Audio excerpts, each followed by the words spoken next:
This is Hannibal here from the HannibalTV.com with a daily wrestling news update and AEW featuring CM Punk wearing his abortion rights shirt on Dynamite did a 0.33 rating.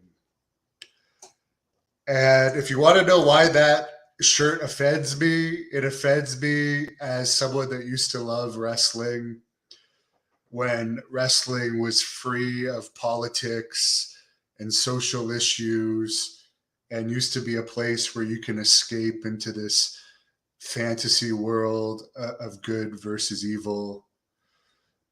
And now it just plain sucks. Let's just face the facts here. It's not what it used to be. And I miss the glory days of pro wrestling when it was an escape before you had people like Sami Zayn boot fans out of the arenas for making offensive comments because wrestlers just are pussies these days overall. There are some tough ones. CM Punk can take a beating. I've never heard of him giving a beating to anyone, but he can sure as hell take a beating. So he's tough for being able to take a beating.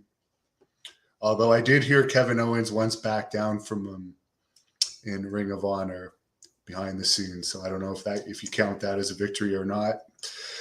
Ric Flair on his To Be the Man podcast addressed the people that are hating on him for getting back into the ring at 73 years old, July 31st. He said, quote, "For the 30% of people who are worried about me getting in the ring and wrestling again, first of all, I assure you that I've been in the ring a lot more than I've shown on social media.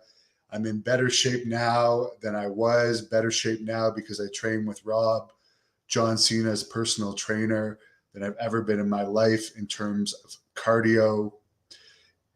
If you don't see how much money I make from Cameo, that alone I can live on for the rest of my life. I just made a commercial for New Image Rejuvenation Clinic, another commercial for Car Shield. My life is good. I don't need the money, but I do like the glory. I'm never going to walk away from it. I have a chance to get myself over. I'm going to do it. It's what I've been doing my whole life." End quote. So Ric Flair addressing the haters. It's wrestling, guys. It's fake. He's in a 6-man tag team match. Let him do whatever the hell he wants to do. By the way, apparently he was on this same list that I was on. I'm on a list with Shawn Michaels, Hulk Hogan, and Ric Flair of wrestlers who have ruined their legacy. So, wow, I have something else in common with Hulk Hogan and Ric Flair, other than we both got a divorce last week. I'm 39 years old. And my legacy is ruined. I have the #1 pro wrestling YouTube channel based in Canada.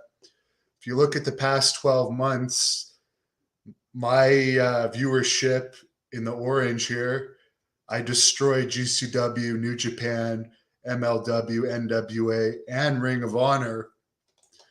But apparently I'm a ruined person because an accident took place. And this same article said I'm retired from wrestling, which I'm not. I'm taking an acting hiatus of wrestling to focus on my Blood Hunter, Thirst, and Rage film. Accidents happen. I'm 39 years old. I'm still going to be doing this job as long as I live because I love it. And I'm going to be expanding into interviewing actors. I'm doing more and more interviews in other fields too because I'm less interested in wrestling because let's face it, as I said at the start of this, it's not the same wrestling we all used to love. So to say my legacy is ruined is laughable because I'm a YouTuber more than I am a wrestler. And when WWE took away my contract all the way back in 2009 because I had Hep C, which I've since been cured from, my chances of WWE were over. Gerald Briscoe tried to get me back in 2016. I was looked at as damaged goods. I was just wrestling for fun and to make content for my channel because I am a YouTuber. And I love the fans that support me. I'm going to hit 322,000 subscribers today. A guy with a high school education with no video editing training, making his own way in the business from a regular family, not with a rich multimillionaire father. My father works a normal job. My mother was a fucking housewife. So I'm a self-made man, and I'm very proud of all of my accomplishments. Former national champion in amateur wrestling too, by the way, and Canadian Open winner in grappling.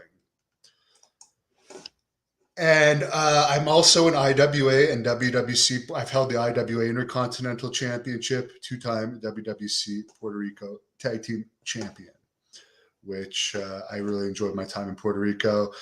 Also, Naomi, who walked out on Raw this past Monday, apparently her contract was almost up. So she was in negotiations for a new contract.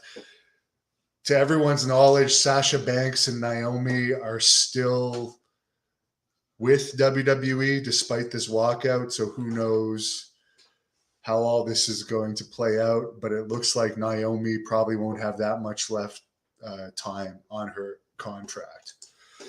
Get into some of your comments. The Centennial is not a fan of AEW. Protego says Hannibal. Tom says he's a little long in the tooth for a comeback. I don't think he's making a comeback. He's having another match, which, by the way, Ricky Steamboat has gone on the record saying he's not going to be involved in that match. There was rumors it was going to be Flair and FTR against Steamboat and the Rock and Roll Express. And Steamboat has publicly said he's not going to be involved in that. And FTR, apparently AEW is not signed off on them being involved yet.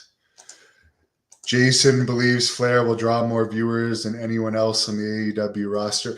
He would if that match were to take place in AEW. However, because it's being done as part of StarCast, which is a convention, nothing against StarCast. I wish them well. But it's not on TNT like Dynamite is. So it won't, and yeah, you got to order it on pay-per-view. Wayne wishes Ric Flair luck. He is one of the greatest of all time, and if it makes him happy, let him do it. And yes, I will keep grinding. And for all the haters that get mad at me when I post videos of, let's say, my model friend Natalia, I post 5 or 6 wrestling videos a day on here. If I want to post a UFO video or a video on another topic here or there because I get bored of editing a wrestling video and I want to make a video about something else, just like if Ric Flair wants to wrestle because it makes him happy, just don't click on it if you don't like it. People give me so much heat if I want to post a video of something other than wrestling. But the fact of the matter is those other videos still get hits. So people watch them and they make money. And it's a nice break for me. James, yes, I have a lot of supporters. Well, the people that did that list are technically competition with me. So they have a vested interest in trying to defame me. The fact of the matter is, the night of that incident, the cops interviewed me and told me I was free to go. And it was a pure accident. And I felt terrible for it. Gave the guy money. And we have not seen any bills from this guy up to this point. He did have some type of insurance. The wrestling company did not have insurance, which I always get insurance if I run events. So it's an unfortunate situation, but the guy got about $10,000 on GoFundMe, plus money from the company and myself, and had insurance coverage. And bad situation, but the main part of it was an accident. And accidents happen in wrestling. And I still have minimum 20 years left. I don't plan on dying anytime soon. My legacy ain't over. And if Ric Flair could still wrestle at 73, I ain't going to be wrestling at 73, but I'm far from done wrestling. Guarantee you that. Just have other things I want to pursue at the moment. So have a great night. I'm going to the gym to pump some iron. Thank you for watching the Hannibal TV. Please help me out and like this video. Then click the subscribe and get notifications buttons so you don't miss any of my latest shoot interviews, match videos, or news updates. Follow us on Facebook at The Hannibal TV for more live streams and videos. And while you're at it, follow us on Instagram and Twitter at The Hannibal TV.